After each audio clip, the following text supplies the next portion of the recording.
Ator e produtor cultural, Fioravante Almeida já foi locutor de rádio, sonoplasta e contracenou com vários artistas brasileiros. Tem no palco o seu local de inspiração.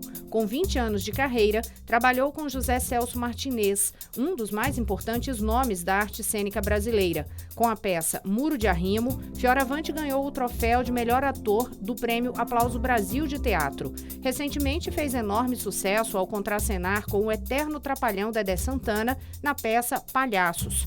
Sua mais recente produção em cartaz em São Paulo é Molière, o musical, que tem no papel principal Matheus Nastergalli. Nesta conversa, ele fala da carreira, dos desafios de se produzir cultura no país e de sua história de vida e superação. Fioravante, muito obrigada por conversar com a gente. Cheia de curiosidade aqui, que eu sei que você tem muita conversa aqui para tocar com a gente. Obrigado, é um prazer enorme estar aqui com você, na tua frente, no teu programa. Muito bom, é uma honra. Fioravante, acho que a primeira coisa mesmo é conversar um pouquinho sobre esse teu momento, um momento bem especial, assim, com a peça O Palhaço, em cena, e ao mesmo tempo com a produção de um musical, né? Então são papéis bem distintos.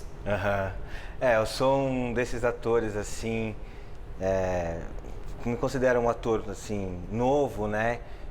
Ainda com bastante coisa para aprender e ao mesmo tempo eu tenho coisas que tinham alguns atores antigos, como a própria Fernanda Montenegro, Fagundes, esses atores que gostam de produzir seus trabalhos, né? Então eu gosto de levantar cedo, de ver qual é a empresa do momento, o projeto que eu posso fazer naquele momento e ir atrás, né? Então agora estou em cena com os Palhaços, ao lado do Dedé Santana, que é uma honra estar atuando ao lado de uma pessoa que eu era fã, vi os Trapalhões várias vezes lá na televisão, domingo, com a família. Ah, um fã! Marcel, Selfie! Rapaz, quer dizer que você gostou das minhas palhaçadas? todo mundo gosta de palhaçadas. Nunca imaginava que um dia eu ia poder produzir e, num certo sentido, até contratar um cara como ele, né?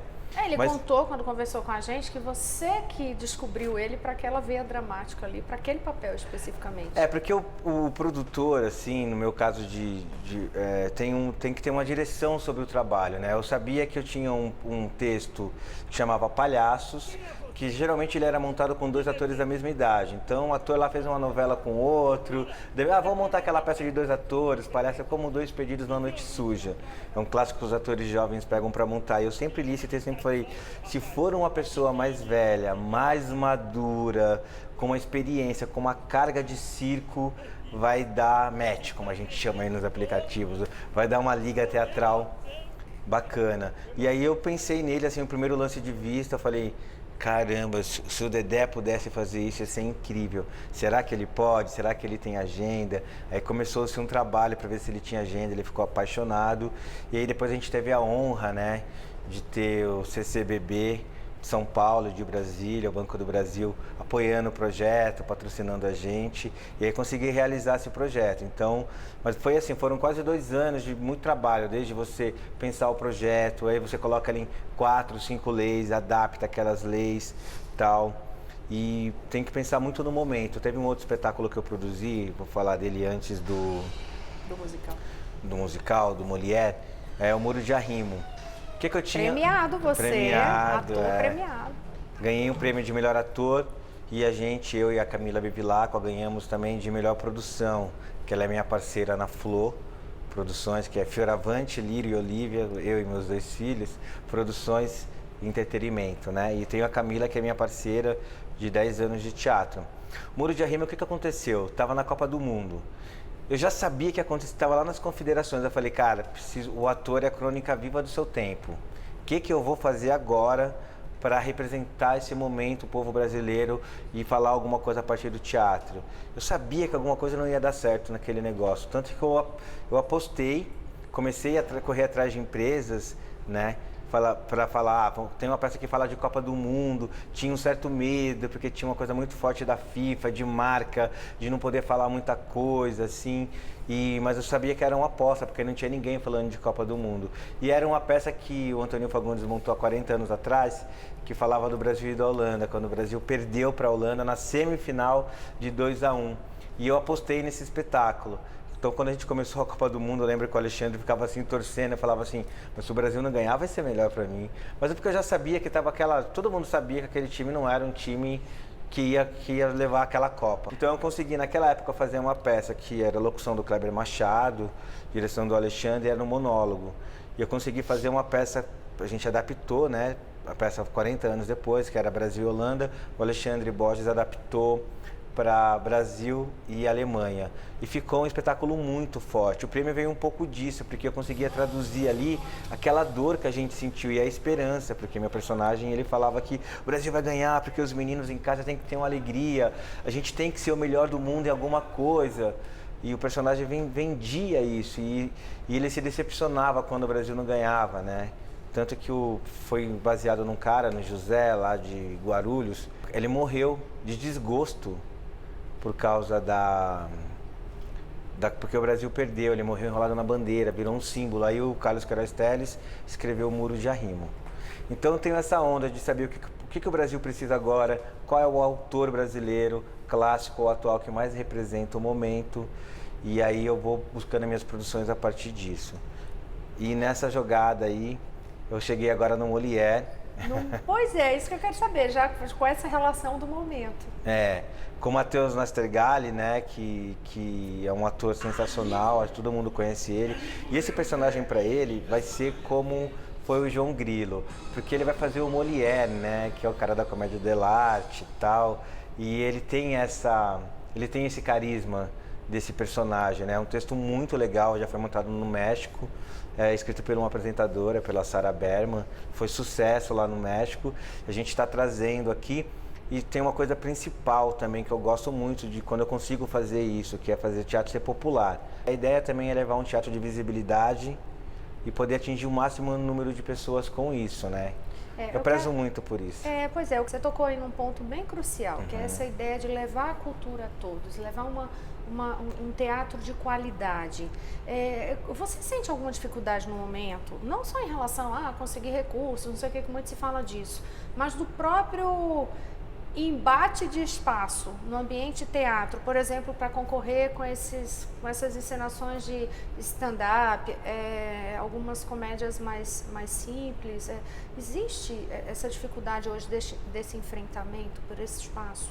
Existe por um lado, né? Acho que o teatro ainda tem aquele público ainda que é muito fiel ao teatro, que gosta de teatro. Mas tem uma nova geração, uma geração mais ligada às redes sociais e tal, que se ligam mais nesse tipo de humor, no stand-up, né? Acho que foi isso a sua pergunta, né? Então eu acho que na verdade tem campo para todo mundo, né? O stand-up tem uma coisa mais ligada ao showman, tem pessoas aí comprando jatinho. Nossa, fazendo stand-up, Então é uma coisa também, eu acho muito no Brasil já está passando um pouco essa onda, né? Tem um pouco de ser uma coisa meio nova aqui no Brasil ainda, eu acho que as pessoas aderiram bastante, né? Mas eu acho que por outro lado, é legal, por exemplo, igual os palhaços que a gente colocou um ator que poderia estar fazendo isso e você coloca um cara como o Dedé fazendo um drama também, esse contraponto. Eu acho que vai sempre ter que... O teatro, ele resiste há muito tempo, né? Ele resiste lá em Shakespeare, é uma coisa milenar, tal. E ele vai resistir sempre. Eu acho que a gente tem o pessoal de teatro, os produtores, tem uma força e a gente precisa disso como ser humano, né? A gente gosta muito de cinema, essas coisas que a gente vê o outro, a gente vê a emoção. A gente se enxerga nos personagens. A gente se enxerga nos personagens, aquela outra emoção, onde a gente poderia ir a um lugar de sonhos, né? Então eu não conflituo muito assim o teatro stand-up, mas o stand-up está com uma força muito grande, né? E geralmente assim, sem conteúdo também, assim, mas é uma coisa de modismo, né? Então a gente tem que aceitar. Eu acho que o tempo vai dizer se vai durar ou não. Então uma coisa que está ficando muito chata no stand-up, quando é original, o cara vai lá, o cara é divertido e tal, mas agora começou-se eu tenho desistido de um pouco ter sketch, sabe? Então você vê aquele mesmo, como se fosse num circo, que era para ser números, mas você vê aquele mesmo texto falado por outra pessoa, Sim. sabe? Começou a se decorar muito stand-up e fazer como teatro. Então acho que tem que ter aí uma certa seleção para escolher bons espetáculos, bons artistas, né? Artistas natos de stand-up. Porque quando o artista é nato, eu queria lembrar o nome de um agora, eu não estou conseguindo, esse que domina todas as redes aí. Eu confesso Esqueci. que eu não vou saber. Eu não tenho esse acompanhamento tão longo do pessoal. O Whindersson. Ele é um cara, divertidíssimo, ele é assim, é natural maravilhoso. dele, né? Você vê que ele é um artista aí. E aí é legal, quando o cara é assim, não tem o que falar, né? Porque é natural, mas tem muita coisa de tentar ser, aí eu acho que não é tão legal. Ele é muito engraçado mesmo. Né? O pessoal parou que nasce, né? Dizem. Você nasceu pro teatro? Eu nasci pro teatro. Olha, eu entrei no teatro fazem 20 anos. Eu cheguei no teatro em São Paulo, queria muito fazer teatro, saí do interior, comecei em rádio, né? Fiz sonoplastia, fiz um pouquinho de locução, falava a hora, o cara falava que horas são, eu falava 9h10, só falava isso, eu me sentia o cara. Mas eu fui estudar para fazer teatro, tive a honra, um dia peguei o metrô lá em São Paulo, tinha um curso no Sesc do Antunes, de sonoplastia e teatro, do Antunes Filho, que é considerado um dos maiores diretores. Tinha 600 pessoas na fila, eu cheguei com meu jeitinho caipira, ainda falava leite quente, essas coisas arrastadas, porque eu morei um tempo em São Miguel Arcanjo, interior de São Paulo. E consegui entrar lá. Aí passou um tempo, eu fui convidado para ir integrar o Teatro Oficina, ao lado do Zé Celso. Eu fiquei no lado do Zé Celso, foi lá que eu aprendi tudo, 10 anos. Eu montei Cacilda com ele, aquela com a Beth Coelho, aquela famosa, com a Julia Gam.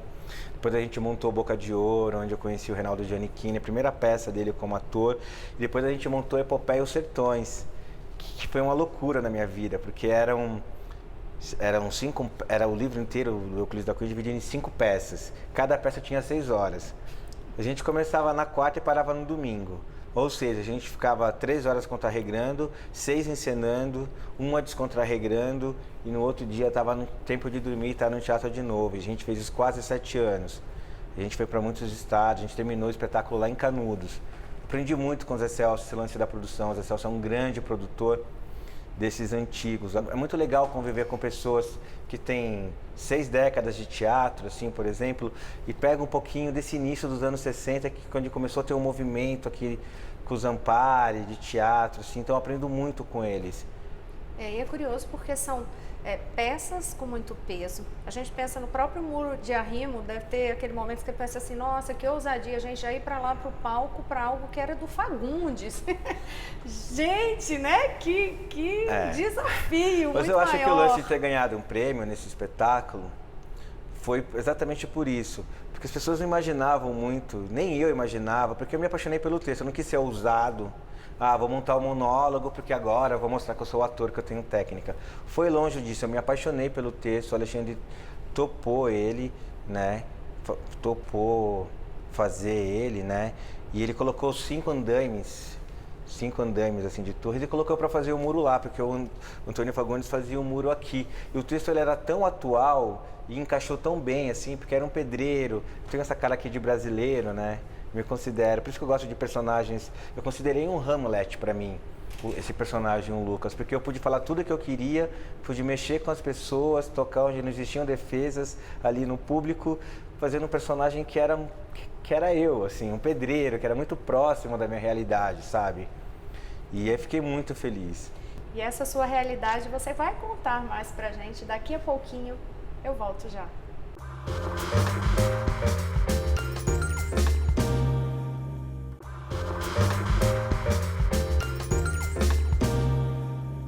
Estamos de volta. Hoje eu converso com o ator e produtor cultural Fioravante. Agora eu quero que você conte pra gente um pouquinho da tua trajetória de vida. Você falou muito do teatro, já trabalhos brilhantes, né? Impressionantes no teatro. Mas eu queria saber um pouquinho da tua história de vida, porque pelo que eu já li, eu sei que a tua história de vida pode virar um filme. Pode. E na verdade, você está fazendo essa pergunta para mim, eu acho que eu nunca tive a oportunidade de falar da minha história, assim, numa entrevista, né? Eu tive muita sorte. Minha mãe falava que eu nasci na rua de bunda virada para a lua. Por quê? Porque eu sou filho adotivo. Minha primeira mãe era mineira, né? Minha primeira mãe. E ela foi trabalhar em São Paulo. Então, diz a minha segunda mãe que ela veio trabalhar em São Paulo na casa de família, mas quando chegou não era um prostíbulo, e ela, quando percebeu, estava grávida, e aí expulsaram ela dessa casa. Então minha mãe morou, minha primeira mãe, embora eu não tenha tido contato com ela, considero ela uma heroína, porque ela ficou 9 meses comigo na barriga, e porque o pessoal queria, ela não podia ficar lá. E quando eu nasci raquítico, os antigos chamam de doença de macaco, muito magra, parece aquelas crianças da África, porque enfim, ela vivia na rua, devia usar droga, essas coisas, né? E aí no quarto dia ela se desesperou, e ela queria, lá em São Paulo, me jogar no rio Tietê, estava numa caixinha de sapato. E aí, quando ela ia me jogar, ela estava ali, ela falou, minha mãe conta que ela estava lá quase 1 hora pensando em me jogar ali no rio. Aí passou a minha mãe, a Dona Olívia, que eu considero mãe mesmo, que me adotou. Que é o nome da sua filha. Que é o nome da minha filha, que é uma homenagem à minha mãe. O que aconteceu? Ela trabalhava na Santa Casa, minha mãe, de Misericórdia. Então, naquele tempo, o ônibus não tinha tanta ligação como tem hoje. Ela descia de um lado da ponte e atravessava. Quando ela atravessou essa ponte do Belém, ela viu as duas se encontrarem. Ela falou, olha, eu jogar essa criança fora.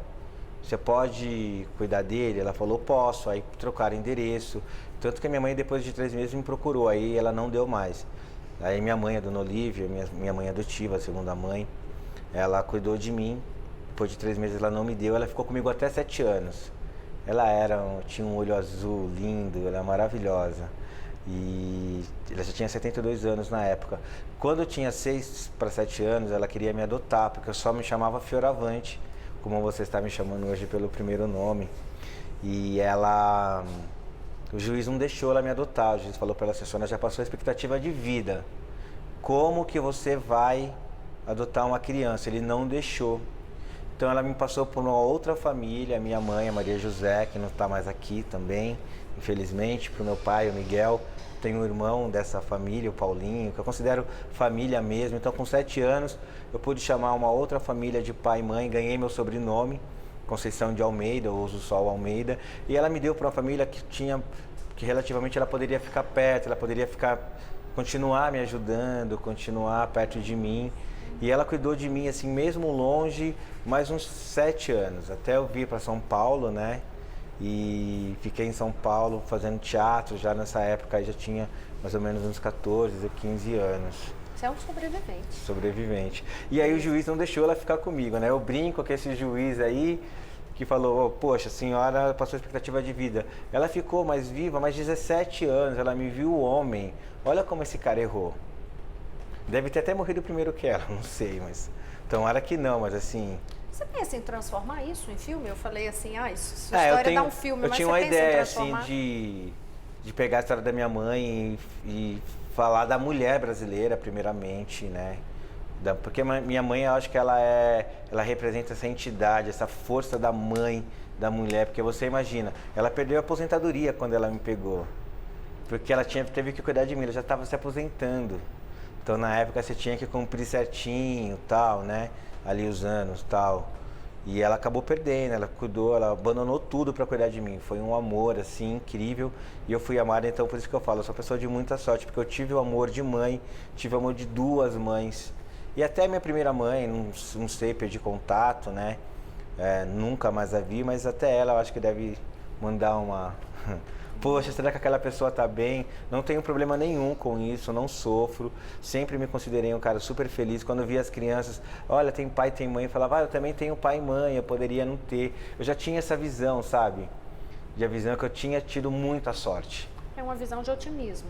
Falta um pouquinho de otimismo na população atualmente, ou nas pessoas de uma forma geral. Eu tô perguntando isso porque, assim, certamente você também conhece várias pessoas, assim, que estão... o tempo inteiro reclamando da vida, o tempo inteiro necessitando de algo para fugir um pouco da realidade.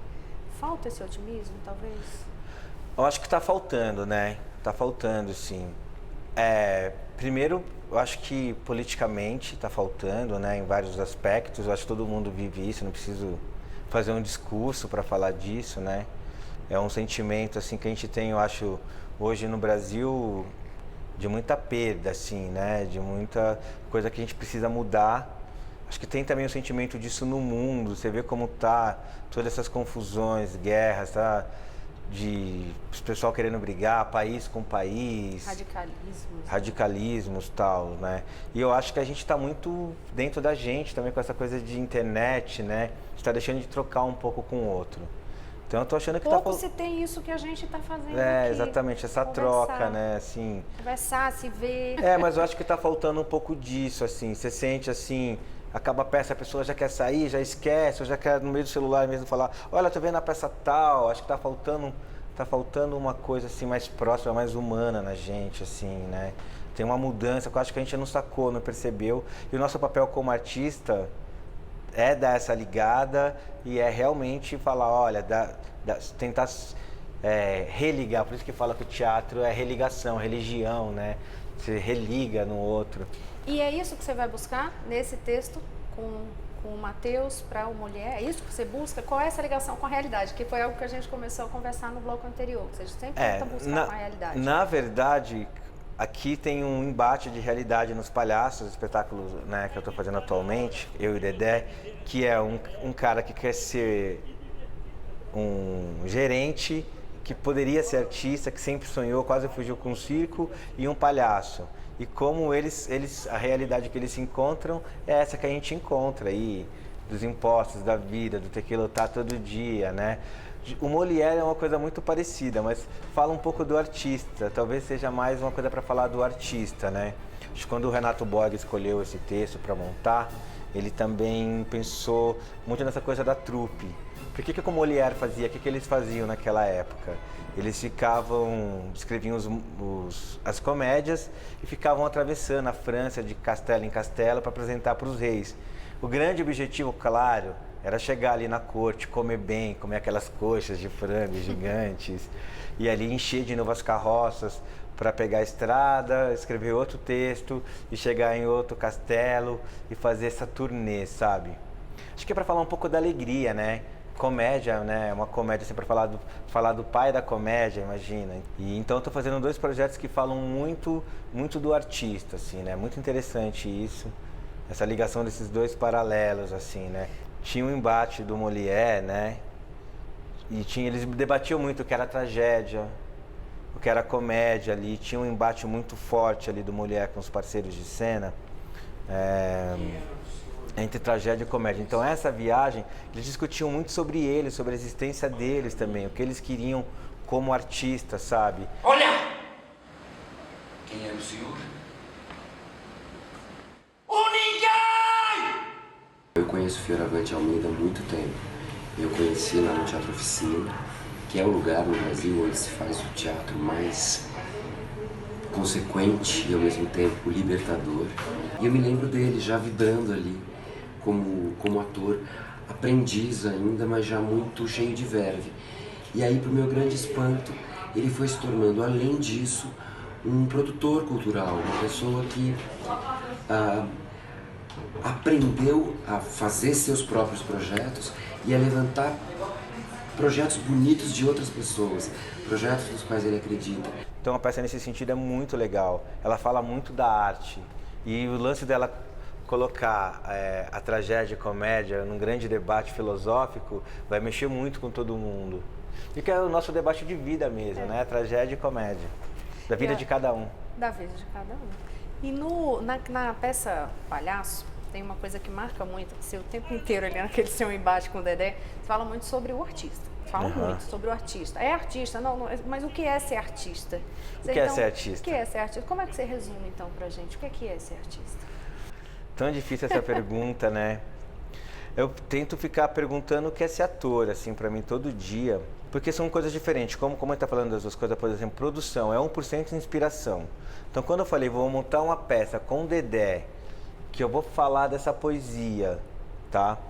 Eu tinha 1% de inspiração, o resto foi trabalho, acordar, ligar, um banco, outro banco, uma empresa, outra empresa, aquele patrocinou aquela peça, vai patrocinar essa, não vou parar com esse não. O Brasil está em crise, não vou me entregar, vou fazer essa peça. não importa. 2016 eu batalhei muito, todos esses 2 projetos desse ano são projetos que foi um ano sem esperança, 2016, né? Assim, parou o Brasil economicamente, as empresas não queriam se meter com patrocínio, a gente não sabe nem o que a gente vai fazer com a gente, imagina patrocinar, cultura sempre acaba perdendo, então foi um ano que eu batalhei muito, 99% de suor. Como artista, como ator, cada peça é um desafio, eu tenho que... É muito legal estar aqui como ator, como artista, dando uma entrevista, mas toda vez que eu vou ali para o palco, eu penso, eu tenho que estar cada dia pronto, a gente nunca sabe, pronto para cada momento, cada projeto é um desafio. Eu ganhei um prêmio, aí falei, poxa, tenho obrigação de estar bem nessa peça, mas não poderia colocar a obrigação em primeiro lugar. Teria que colocar em primeiro lugar, descobrir como eu ia fazer esse personagem que eu faço agora, que é o Bem-vindo, sabe? Então eu tive que redescobrir tudo de novo, tive os mesmos medos, precisei de direção, chorei, falei, meu, não vou conseguir, agora eu não vou conseguir, gente. Eu não sou ator. Então, ser artista para mim... Você se vê mais produtor? Eu não consigo separar muito uma coisa da outra. Às vezes você está na direção, já tomei bronca de diretores, porque eu estava pensando, putz, tinha que ter ligado para aquela pessoa. E o cara fala, cara, mas agora você está atuando, se concentra, né? Já tive vezes que eu estava ali também na produção, falando, nossa, aquela cena. Mas eu acho que o ator, ele se questiona a cada dia, a cada novo personagem. Eu não sabia se eu ia conseguir fazer. Estou tendo um resultado bom, o pessoal tá dizendo que está gostando, eu vejo ali no sorriso. Foi uma mulher de Chico falar, nossa, eu me vi em você. Aquilo lá, falei, poxa, eu consegui ser artista. Por um segundo, por uma apresentação. Daqui a pouco eu vou ter um novo desafio, né? E eu tenho que sempre buscar desafios como artista, né? E o trabalho do ator... É esse. É esse. Você estava dizendo justamente na hora que eu te interrompi, desculpa, era assim, ser artista... Então eu te pergunto de novo, né? Ser artista é? Ser artista é acordar cada dia, encontrar uma nova inspiração e um motivo para ir para frente. Seja esse motivo ter que fazer você sentar numa cadeira e produzir e ter que ligar para as pessoas, ter que levantar uma peça, ter que inventar um espaço. Eu acho que eu sou um artista desse lugar. Então, para mim, ser artista é conseguir estar aqui agora, fazer um projeto que me trouxe até aqui. Quer dizer, é toda essa busca que a gente tem de levantar esse espetáculo, de levantar essa obra, de poder levar até o público. E daqui a pouquinho já está em cena. Daqui a pouquinho já está em cena. Fioravante, muito obrigada por essa Foi legal, conversa. eu adorei, né? Você sabe que eu sou adorei. seu fã.